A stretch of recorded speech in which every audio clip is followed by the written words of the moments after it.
Il est 9h33 le jeudi, c'est un jeudi politique, vous le savez, nous avons 2 députés avec nous, comme tous les jeudis, parfois 2 sénateurs, parfois 2 députés. Aujourd'hui, et je les remercie, Alexis Izard, qui est député Renaissance de l'Essonne, membre du groupe d'études exploitation agricole et structuration des filières à l'Assemblée nationale, ça tombe bien. Et avec nous, Mathias Tavel, qui est député LFI de Loire-Atlantique. Messieurs, bonjour. Bonjour. Merci d'être avec nous. Je vais commencer juste à parté pour commencer. Les frais de mandat, 305 € de plus sur vos frais, vous avez voté pour ? Non, c'est le bureau de l'Assemblée nationale qui votait. Ouais, donc moi, j'ai pas eu à voter, très sincèrement. Je suis pas certain que ce soit le moment pour ça. Après, j'entends les tentatives de certains députés qui disent qu'ils vont les redistribuer. Attention, c'est des frais de mandat, c'est pas du salaire, ils n'ont pas le droit de le redistribuer, c'est pour payer les frais de mandat. Oui, c'est pour frais de mandat, c'est les représentants de la France Insoumise au bureau de l'Assemblée sont les seuls à ne pas avoir voté cette augmentation qui nous paraît très déplacée. Il y a beaucoup de choses à augmenter dans le pays. Nous, on se bat pour l'indexation des salaires parce qu'il y avait d'autres mesures et que c'était un vote global. Vous êtes adeptes de ça, vous les macronistes, on met tout dans le même paquet. Mais nous sommes contre cette augmentation et nous ne l'avons pas votée et nous sommes les seuls à ne pas l'avoir votée à la France Insoumise. Bon. On va passer à autre chose, on va passer à la colère agricole. Bien. Aujourd'hui, il y a deux raisons majeures. Il y en a beaucoup, parce qu'il y a beaucoup d'agriculture dans ce pays, diverses et variées. Mais 2 raisons majeures. 1, l'agriculteur n'arrive pas à vivre de ses revenus. Ça, c'est la première raison. Hein, c'est la base. Hein. Quand on exerce un métier, on doit être payé pour le métier qu'on fait. Et le travail qu'on fait. Et la deuxième raison, c'est la déconsidération des agriculteurs dans notre monde aujourd'hui. Que le gouvernement est réuni en ce moment autour du Premier ministre. Il va y avoir des mesures qui sont annoncées demain. Vous attendez quoi de ces mesures ? Vous êtes député, vous entendez la colère, vous connaissez les questions agricoles. Vous êtes député de l'Essonne, une partie de l'Essonne qui est agricole, qui est agricole. Oui, bien sûr. Bon. Alors, bien sûr. Qu'est-ce que vous attendez du gouvernement ? Vous oubliez le 13e point. C'est sûr qu'il y a ce sentiment de déconsidération, le salaire et le ras-le-bol de devoir répondre à des normes et des normes qui offrent aucune stabilité. Il n'y a pas que des normes environnementales, il y a aussi des normes administratives. Il y a une folie normative qui fait un grand manque de visibilité qui leur permet pas de savoir, typiquement un cas très extrême qu'on entend en boucle à la télé de comment ils vont devoir tailler leur haie. C'est des trucs qui sont totalement lunaires, que nos chefs d'entreprise vivent aussi, il faut le savoir, les chefs d'entreprise vivent un excès de normes. Je dois le dire, avec Bruno Le Maire, on a lancé ce chantier en novembre. On se rend compte de l'étendue de la folie normative dans ce pays. On essaye de tailler... S'il y a folie normative, c'est bien parce que les politiques ont permis cette folie normative. Moi, je vais vous dire que oui, et il y a un vrai sujet de méthode là-dessus. Le problème, c'est que le législateur, il a peut-être...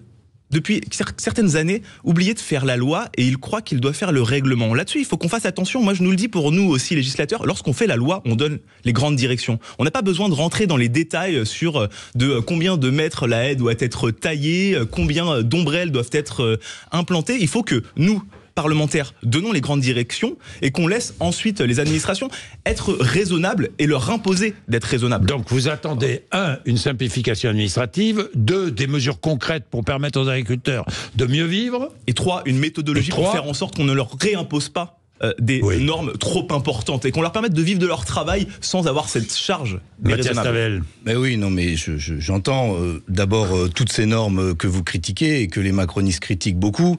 Il y en a beaucoup qui sont d'abord faites pour protéger les consommateurs et les agriculteurs eux-mêmes, notamment leur propre santé, parce que ce sont eux qui, par exemple, sont les premières victimes des produits phytosanitaires qu'ils utilisent. Il suffit de regarder les chiffres des cancers dans la profession agricole. Mais le cœur du problème, ce qu'ils disent, c'est nous voulons vivre de notre travail. Nous voulons avoir un revenu digne de ce nom. Je note que nous, la France Insoumise, à l'Assemblée nationale, au mois de novembre, nous avons proposé et fait voter un article qui fixait des prix plancher pour les produits agricoles pour qu'on n'assiste pas à ce qu'on est en train d'assister. Vous avez par exemple des multinationales comme Lactalis qui veulent payer le lait moins cher que ce qu'il coûte à produire. Nous avons, proposé des prix planchers et les macronistes l'ont refusé. Nous avons proposé d'encadrer les marges des industriels et de la grande distribution pour qu'on puisse à la fois mieux payer les paysans et qu'en même temps protéger les consommateurs. Parce que le problème des paysans, ce n'est pas les consommateurs, et le problème des consommateurs, ce ne sont pas les paysans. C'est les intermédiaires qu'il y a entre eux, et notamment les industriels qui se sont gavés avec des marges qui sont passées à 48%. des marges. Pardon. Et cet argent-là, c'est l'argent et des paysans et des consommateurs qu'il faut récupérer. Il n'y a pas que les industriels qu'on retrouve en rayon, parce que les produits qu'on retrouve en rayon, parce que c'est ce qui compte. Les produits que le consommateur va acheter, il n'y a pas que des produits d'industriels français, ce sont des produits de l'agroalimentaire mondial, ce sont des produits qui viennent du bout du monde et qui sont moins chers. Et c'est là qu'on vient notamment. Et c'est pour cette raison, je vous remercie de le soulever. Et qui sont moins chers. Je vous remercie de le soulever parce que cette proposition de loi telle que vous la racontez là, c'est vrai que ça paraît très intéressant, mais moi j'étais responsable de texte là-dessus, donc j'ai participé à l'ensemble des auditions et j'ai bien vu que personne, quand je vous dis personne, c'est ni les agriculteurs, ni les industriels, ni la grande distribution ne voulaient de votre proposition de loi pour une raison simple, c'est que si vous imposez, d'un côté dans la même niche, vous imposez d'augmenter les salaires, de bloquer les prix, de bloquer les marges, de 1, vous aurez moins de produits dans les rayons. Non. De 2, vous n'aurez quasiment plus de produits français dans les rayons. Ce qui fait que vous allez avoir ce que vous voyez déjà dans la grande surface. Vous allez avoir votre pomme française qui va coûter une fortune et à côté votre pomme venant d'un autre pays sans stigmatiser qui va coûter beaucoup moins cher, qui sera produit avec des produits qui ne sont pas bons pour la santé et qu'on interdit en France. Et le consommateur qui n'a pas le choix parce que son pouvoir d'achat est trop réduit va s'orienter vers ces produits-là. C'est vers ça qu'on ira sur ce type de proposition. C'est justement pour cela que nous, France Insoumise, contrairement aux macronistes, nous défendons le protectionnisme et qu'il ne peut pas être question de laisser vendre en France des produits agricoles ou autres qui ne respectent pas les mêmes interdictions sanitaires, les mêmes interdictions écologiques, ou de laisser entrer, je termine juste sur ce point, des produits qui sont produits avec une main-d'œuvre qui est aussi mal payée et exploitée que peut l'être par exemple les ouvriers agricoles en Espagne, au Maroc ou en Ukraine demain, et que nous devons mettre des barrières douanières pour protéger l'agriculture française comme on doit protéger l'industrie et pour en même temps augmenter les salaires. Dans l'autre sens aussi, ce qui veut dire que le déficit de commerce extérieur sera encore plus grand. On arrête de vendre aussi. Si on arrête d'acheter à l'étranger, on arrête de vendre à l'étranger. Mais pardon, aujourd'hui on parle de nourrir un pays. Moi, vous venez de signer, vous macronistes, vous venez d'adopter un accord avec la Nouvelle-Zélande qui va permettre qu'on fasse venir 60 000 tonnes de lait et de produits laitiers de l'autre bout du monde. 20 000 kilomètres pour du lait. Vous pensez que c'est raisonnable? Ce qui est raisonnable, c'est de produire en France le lait dont on a besoin en France. Et pour ça, il faut éviter que les éleveurs laitiers français soient étranglés ou par la concurrence néo-zélandaise ou par Lactalis et ses grandes multinationales. Bon, c'est le Parlement européen, mais c'est l'Union européenne qui a signé ces accords. Oui, enfin, Monsieur Macron l'a approuvé. Oui, c'est vrai. Qui sont en cours de négociation. Mais votre groupe a voté pour. C'est des accords qui sont en cours de négociation. Il faut savoir pourquoi on fait des accords de libre-échange. Moi, je suis plutôt pour le libre-échange, dans le sens où on a besoin d'exporter nos produits français, on a besoin d'améliorer notre balance commerciale. Oui. Maintenant, il ne faut pas le faire de manière déraisonnable, il faut faire attention à ce qu'on met dedans. C'est pour ça qu'il y a des longues négociations qui sont en cours. Et il faut bien regarder ce qu'il y a dedans, il faut faire très attention. Bien, les normes. Les normes environnementales qui sont surtransposées en France par rapport aux décisions européennes. Déjà qu'il y a des décisions européennes contraignantes, mais en France on en rajoute encore. Est-ce qu'il y a trop de normes environnementales aujourd'hui?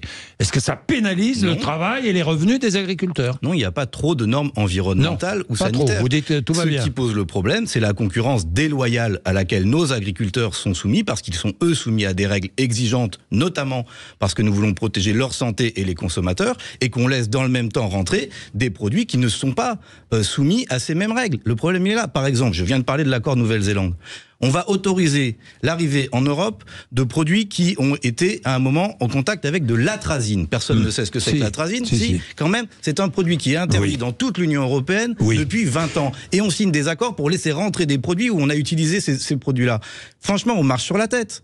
Donc il faut dire clairement que les normes qui s'appliquent aux agriculteurs français doivent être appliquées à tous les produits commercialisés en France. Vous allez répondre, il est 9h42, à tout de suite, vous êtes sur Sud Radio. Vérissure, le numéro 1 des alarmes en France. Rendez-vous sur vérissure.fr pour votre demande de devis gratuit. Vérissure présente. Sud Radio, parlons vrai chez Bourdin, 9h-10h, Jean-Jacques Bourdin. Il est 9h46, avec nous Alexis Izard, qui est député Renaissance de l'Essonne, membre du groupe d'études d'exploitation agricole et structuration des filières à l'Assemblée nationale, et Mathias Tavel, qui est député LFI de Loire-Atlantique. Vous vouliez répondre à Mathias Tavel?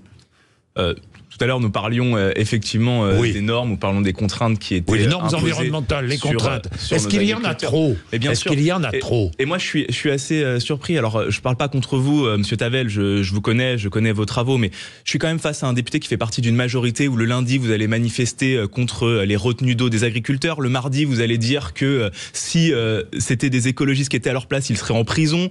Le mercredi, vous allez imposer des normes contraignantes sur les produits qu'ils utilisent, et le jeudi vous allez venir les défendre sur un plateau. Donc je trouve ça quand même assez paradoxal, assez étonnant, très sincèrement. Vous manquez pas d'air, parce que, en l'espèce, ceux qui sont responsables de la destruction de l'agriculture française, c'est ceux qui sont notamment au pouvoir depuis 7 ans, qui ont signé tous les accords que j'ai signés, qui poussent les éleveurs et les agriculteurs dans une spirale de l'endettement où après ils ne savent plus comment s'en sortir, alors que nous proposons qu'il y ait une caisse de défaisance où on reprend la dette des agriculteurs qui s'engagent justement à changer de modèle, parce qu'on ne peut pas continuer dans un modèle agricole. Une caisse de défaisance publique.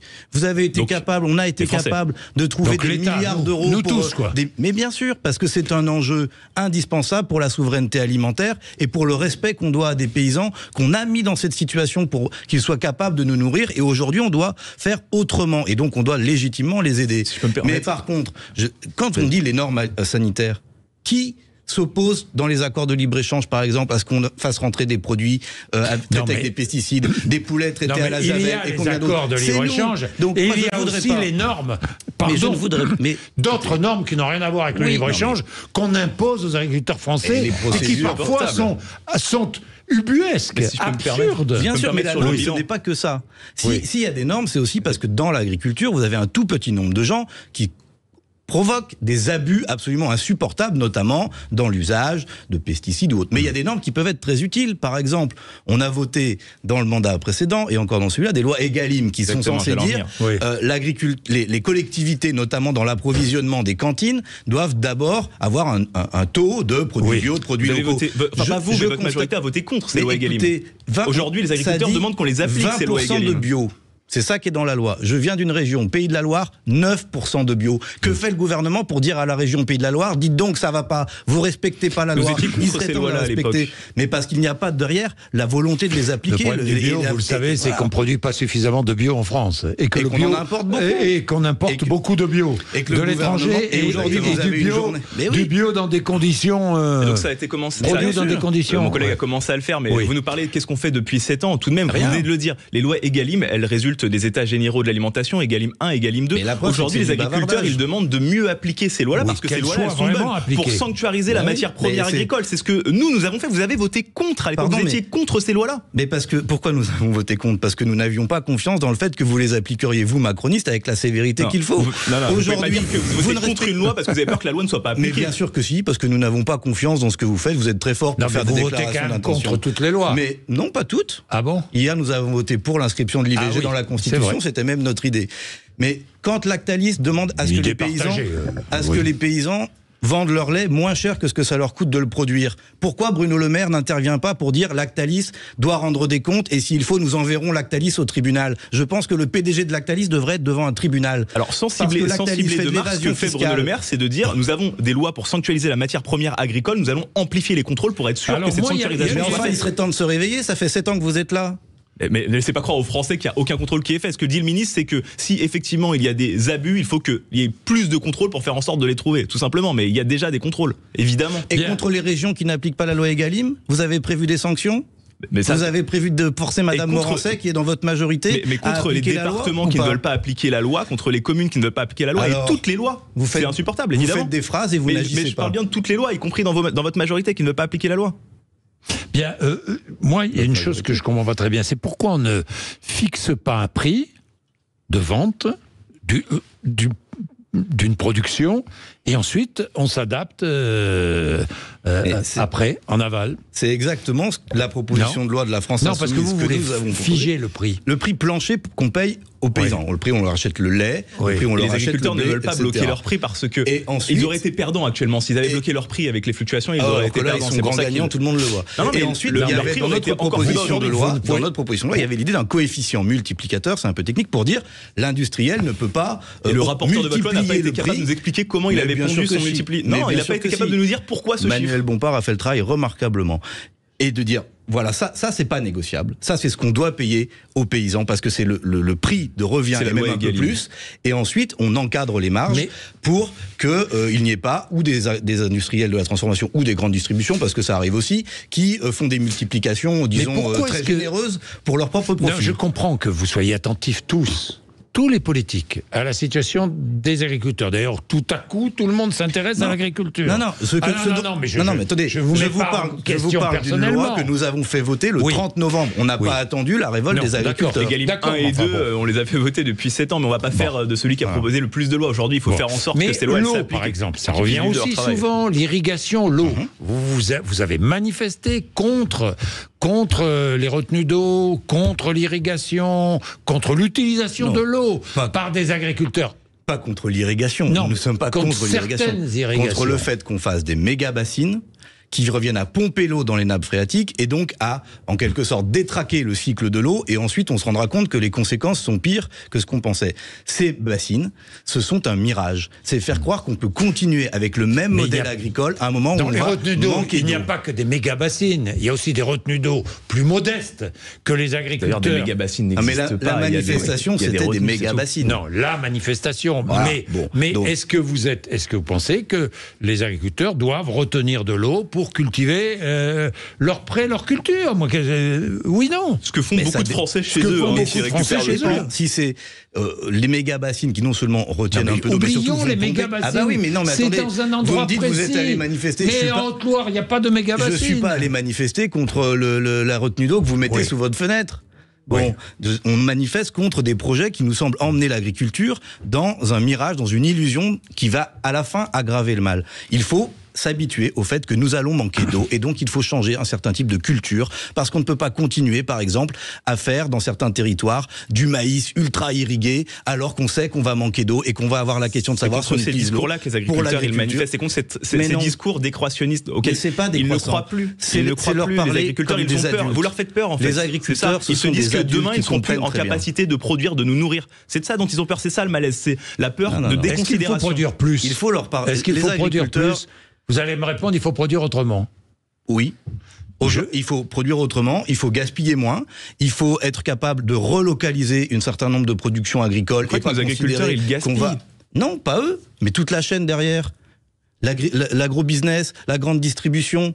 Combien on jette de produits ? Vous le savez que la production agricole mondiale suffirait à nourrir tout le monde. Vous utilisez des mots de communication qui brillent, mais on parle de nos agriculteurs. La production agricole mondiale suffirait à nourrir tout le monde. Pourquoi c'est pas le cas? Parce que certains considèrent qu'il vaut mieux vendre cher certains produits et en jeter d'autres que tout utiliser. Si vous voulez par exemple que dans les cantines... le débat. Mais non, c'est le cœur du débat. C'est le cœur. Nos agriculteurs, ils sont témoins. Quel est le modèle? Et les agriculteurs, quel modèle vous prenez pour notre agriculture française? Produits qu'on met à la poubelle. Et ça leur fait mal au cœur. Quel modèle vous prenez pour l'agriculture française? Un modèle d'agriculture écologique, d'agroécologie, avec notamment une forte part de bio, notamment pour la restauration collective. Vous pensez que nos agriculteurs, c'est pas les personnes... Moi, je serais curieux. Je serais vraiment curieux de faire et d'ailleurs, je sais que des chercheurs le font, de faire le bilan carbone d'un écolo parisien et d'un agriculteur. Vous seriez surpris, l'écolo parisien? Le parisien, c'est vous, c'est pas moi. Moi, je suis élu de l'Essonne. Le parisien, il consomme beaucoup plus de CO2 que l'agriculteur qui, même s'il n'est pas en bio, respecte énormément la planète. Mais si vous voulez... Vous êtes en train de les responsabiliser sur l'empreinte carbone qu'ils peuvent émettre sur leur empreinte environnementale. C'est pas le cas. Monsieur Izard, c'est votre gouvernement qui a supprimé un certain nombre d'aides pour l'agriculture bio. C'est votre gouvernement qui n'a même pas été capable, dans le budget imposé par 49.3, de garder des amendements qui avaient été adoptés très largement par notre Assemblée pour garantir ce qu'on appelle les mesures agro-environnementales et climatiques, où vous n'aviez pas prévu les budgets suffisants pour ne serait-ce qu'honorer les engagements. Et les mesures agro-environnementales, il n'y en a pas assez. C'était tous ces agriculteurs qui ont choisi de passer en bio, aujourd'hui certains reviennent en conventionnel. Ce sont des budgets pour financer, aider les agriculteurs à aller dans cette voie de l'agroécologie. Aujourd'hui, ce sont des engagements. Est-ce qu'il faut redétaxer le GNR? En tout cas, on ne peut pas taxer de la même façon une petite entreprise agricole familiale ou un agriculteur et des gens qui ne font n'importe quoi. Mais par contre, ce qui est sûr, c'est qu'on ne peut pas dire aux agriculteurs vous allez payer une taxe sur le GNR et continuer à exonérer le kérosène des avions. Parce que là, il y a un truc qui est une injustice et qui n'est pas acceptable. Donc on revient, on détaxe le GNR. On maintient l'exonération, oui, clairement. Ouais. C'est intéressant. D'accord. C'est intéressant de voir l'extrême gauche vouloir détaxer des produits qui sont dits polluants. Moi, ce qui est sûr, c'est qu'il ne faut pas asphyxier nos agriculteurs. Il faut faire attention à la manière dont on applique les lois. Maintenant, j'ai pas l'impression que ce soit les gros des demandes de nos agriculteurs. Là où il faut faire attention, c'est pas de leur appliquer des surcharges qui leur permettent pas de faire ce qu'ils savent faire, c'est-à-dire nous nourrir. Merci, messieurs. Merci.